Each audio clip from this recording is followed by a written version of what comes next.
Extrait des Mémoires d'Espoir, premier tome, Le Renouveau 1958-1962 du général de Gaulle. Avril 1960, voyage du président de Gaulle au Royaume-Uni. Extrait des pages 247 à 249. La reine Élisabeth donne le ton.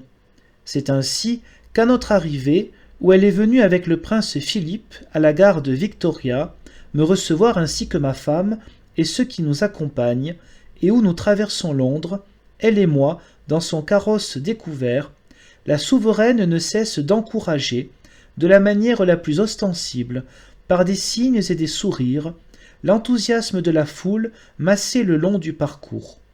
C'est ainsi que, pour donner un cachet exceptionnel à la solennité du dîner et de la réception de Buckingham, elle fait pour la première fois tirer autour du palais un brillant feu d'artifice et, au milieu des illuminations, se tient longuement au balcon à mes côtés, devant l'énorme foule qui nous acclame sur place. C'est ainsi que, par son ordre, à la soirée d'opéra de Covent Garden, la salle a été, du haut en bas, tapissée d'œillets du printemps. C'est ainsi qu'au dîner que j'offre à l'ambassade de France, la famille royale tout entière est présente autour de la reine. C'est ainsi qu'à son invitation, j'ai l'honneur inusité de passer en revue sa garde. Ayant près de moi le duc d'Édimbourg, en présence des états-majors de l'armée, de la marine et de l'aviation britannique, je reçois le salut, parcours les rangs et assiste au défilé de ce corps dont la tenue, l'allure et l'ordonnance proclament le loyalisme, la discipline et la tradition. Dans les entretiens, officiels ou privés, que j'ai avec la souveraine à Buckingham, où elle nous a, ma femme et moi, installés, il m'est donné de constater qu'elle est informée de tout, que les jugements qu'elle porte sur les gens et sur les événements sont aussi nets que réfléchis, qu'aucune personne n'est, plus qu'elle-même, pénétrée des soucis que comporte notre époque bouleversée. Comme elle me demande ce que je pense de son propre rôle face à tant d'incertitudes, je lui réponds « À la place où Dieu vous a mise, soyez qui vous êtes, madame.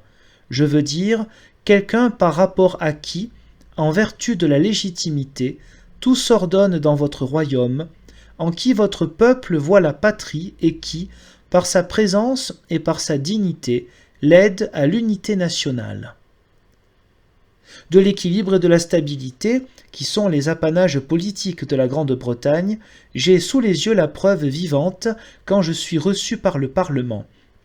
Dans le grand hall de Westminster sont réunis les lords, les députés aux communes, les ministres, les principaux dignitaires, les plus hauts fonctionnaires, les représentants de l'économie, des syndicats, des universités, de la presse, etc. Bref, tous ceux qui, en tout domaine, ont à conduire le pays. Après les discours de bienvenue du Lord Chancelier et du Speaker de la Chambre des communes, je m'adresse à cette assemblée des plus éminents britanniques. C'est, d'abord, pour rendre hommage à l'Angleterre qui, naguère, héroïque et solitaire, assuma la liberté du monde, et de rappeler mon dernier passage sur la terre de Grande-Bretagne.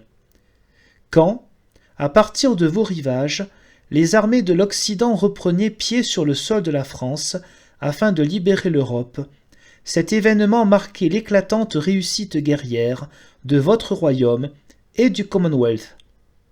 Glorifiez les efforts et les sacrifices que votre peuple avait prodigués dans les combats sur terre, sur mer et dans les airs, comme aux usines, aux mines, aux champs et aux bureaux. Récompensez toutes les angoisses et toutes les larmes qu'il avait secrètement refoulées. Décernez à Winston Churchill la gloire immortelle d'avoir été, dans la plus grande épreuve que l'Angleterre ait connue, son chef, son inspirateur et celui de beaucoup d'autres. J'observe que, ce rôle exceptionnel au milieu de la tempête, vous le devez non seulement à vos profondes qualités nationales, mais aussi à la valeur de vos institutions. suit l'éloge du régime politique britannique que, sûr de vous-même, sans presque en avoir l'air, vous pratiquez dans la liberté. Si fortes, dis-je, sont chez vous la tradition, la loyauté, la règle du jeu, que votre gouvernement est tout naturellement doté de cohésion et de durée, que votre Parlement a, au long de chaque législature, une majorité assurée, et que vos pouvoirs, exécutifs et législatifs, s'équilibrent et collaborent en quelque sorte par définition. La preuve en est que 4 hommes d'État seulement, mes amis, Sir Winston Churchill, Lord Attlee, Sir Anthony Eden et M. Harold Macmillan, lesquels sont d'ailleurs présents et côte à côte, ont conduit vos affaires pendant 20 extraordinaires années. Je déclare alors que cette Angleterre-là inspire confiance à la France, et que, Anglais et Français, assurés de ce qu'ils valent, mais à l'abri du vertige qui, parfois, entraîne les colosses et qu'eux-mêmes ont naguère éprouvé, sont faits pour agir ensemble afin d'aider à construire la paix. Cette paix, j'en indique les conditions fondamentales. Réaliser le désarmement nucléaire, empêcher que s'élargissent les séparations et que s'enveniment les blessures, y compris celles qu'a subies le peuple allemand. Établir l'entente et la coopération entre les 2 parties de l'Europe.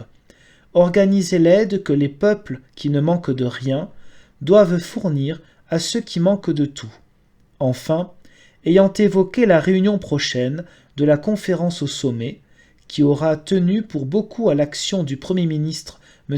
Harold Macmillan, et où les 4 vont se rendre, dans l'état d'esprit de voyageurs qui entreprennent une navigation prolongée et difficile, j'affirme que la France, en cette occasion, est aux côtés de l'Angleterre, et je demande pour conclure, quels peuples savent, mieux que la France et la Grande-Bretagne, que rien ne sauvera le monde, sinon ce dont elles sont par excellence capables, la sagesse et la fermeté.